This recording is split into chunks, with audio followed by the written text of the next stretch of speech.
Good evening and happy Ascension. And please pray for me because tonight Father Stephen's gonna yell at me for messing up the screens.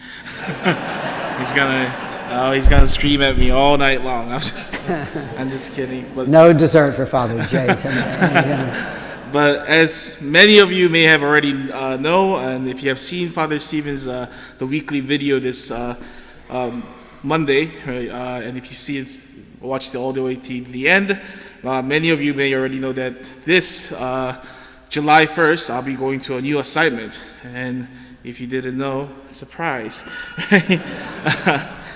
And it's a bittersweet kind of moment for me because I got to love St. Elizabeth and all of you here. And this is not my goodbye homily. This is not my farewell homily. I have another month and about half here, so I'll be with you for a little bit longer. But I've been kind of interviewing pastors for my new assignments, so the possibilities where I could go.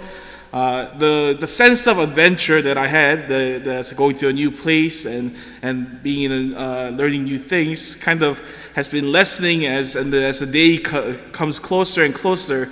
The bitterness has been growing in my heart.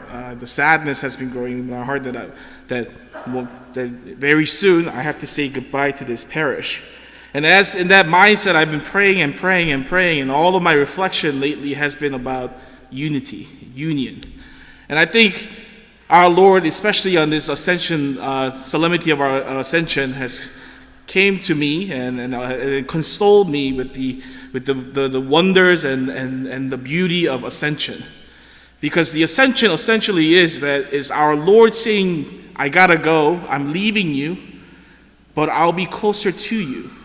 And that's the mystery of the Ascension. How can one be away from us but enter deeper and deeper into our lives? And we're saying goodbye. The disciples are saying goodbye to the Lord, and they won't see him again physically, but their hearts are filled with joy because they know that the Lord is going to be with them. And I think this is kind of the unity that our Lord instills in every one of us who believes in him. And this is a unity that we share, this mystic union. And there's been a lot of consolation as I've been preparing to move. The ascension of our Lord has been a great consolation in my heart. And because essentially what ascension is that our Lord is going back to his Father. The Son is going back to the rightful place where he belongs, which is the right hand of God the Father Almighty. This is where he was before, and he entered into it in our world in his humanity, and even his humanity is going back into the side of the Father. And the Father is eternal. Eternal means he's outside of time and space. He's not confined by any specific country or specific language or race or people, but because he has gone outside and gone beyond time and space, he could be at wherever he is, wherever his spirit is. Now he can be present. He is everywhere at every time in all moments in history. And this is the beauty of Ascension. And that union really manifests itself, I really believe, in the sacrament of the Mass, or the sacrament of the Eucharist and the celebration of the Most Holy Mass. This is where we as a community, we as the disciples of Jesus Christ, truly experience the unity with God, and not only God, but each and every one of us. Many of you may have noticed that when we say Mass on Sundays, we have all of us have our own chalices, and my chalice has been given to me by the seminary, and it's one of the traditions in the seminary when the guy gets ordained. They have the choice to choose a chalice from an older priest, a retired priest, or a priest that has passed away, and we can still use that. And so I was very lucky and blessed enough to get this beautiful chalice. And if you look at the bottom of the chalice, there is the name of the priest who originally owned it. And his name is Father Gabriel Stone, and he was ordained in 1935. And so the chalice is almost 100 years old. And then next to it is my name and my ordination year, 2020. And every time I lift that, I imagine the time that Father Gabriel had must lifted the chalice as well. And in that moment, I realized the beauty of our Mass is that there's only one Mass, one sacrifice. And we've been celebrating this one Mass for thousands of years. Right?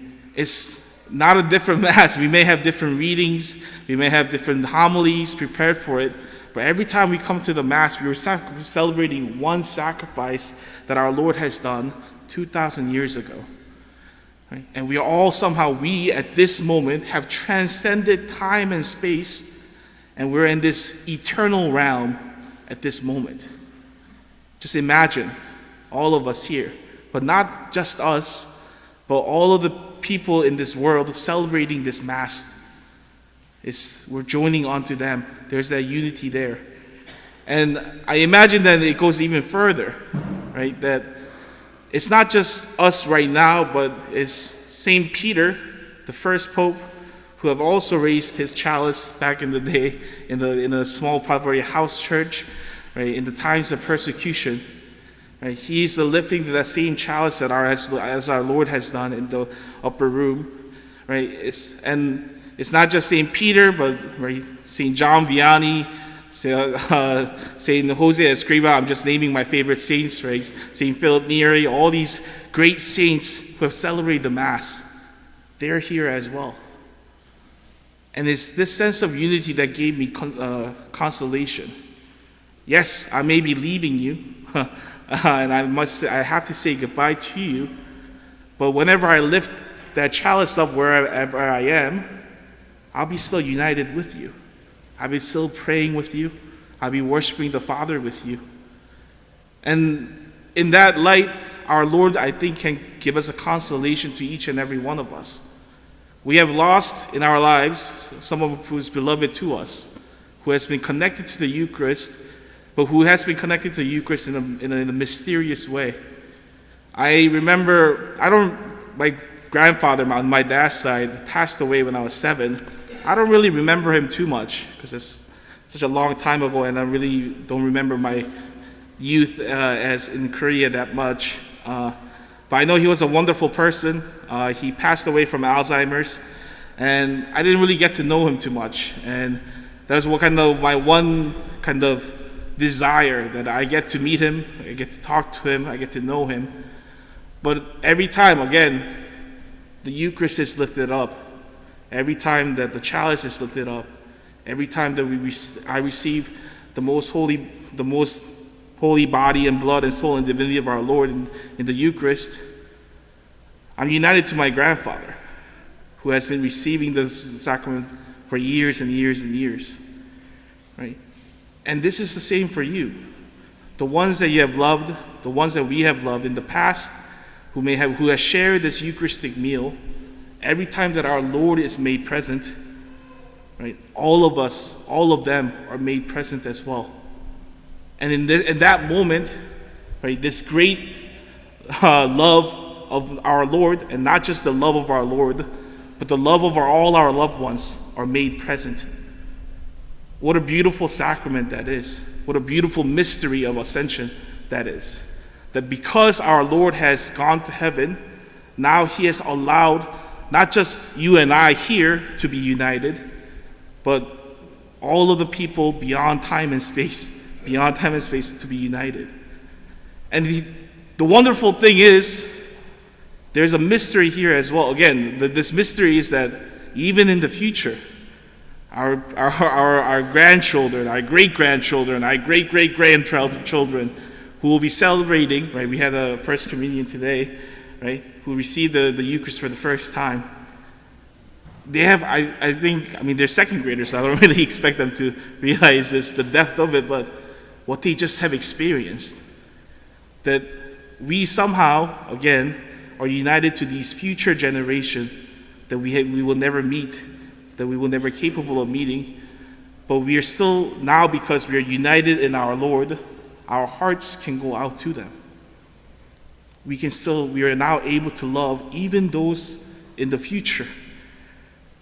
And this is the power that our Lord gives us in the Most Holy Eucharist. That somehow in Him you and I and all of the people in this world are united as one body, one church. And so, with that, right, the bitterness in my heart has gone a little bit. Right? It's been, our Lord has consoled it in a way that, yes, it will be sad. Yes, it will be hurt. It will be difficult to say goodbye to all of you. But I know for a fact that if you are here, if you're worshiping the Father, right, you and I are one. We're all one. And that this separation, this illusion of separation, right, we don't have to fall into grief, or we don't have to fall into this sorrow ever. Right? If we lose someone in our lives, yes, there is that sorrow of physically losing that person, but our faith strengthens us and gives us the hope and the consolation to know that we're still united to them. And so, as we continue on this Mass, as we prepare ourselves to receive this sacrament of unity, let us remember all our loved ones, all of the great saints, all of the known saints, the unknown saints, all of the people in the purgatory, all of the future generation who is celebrating this one holy sacrifice. And let us together as one church truly worship the Father.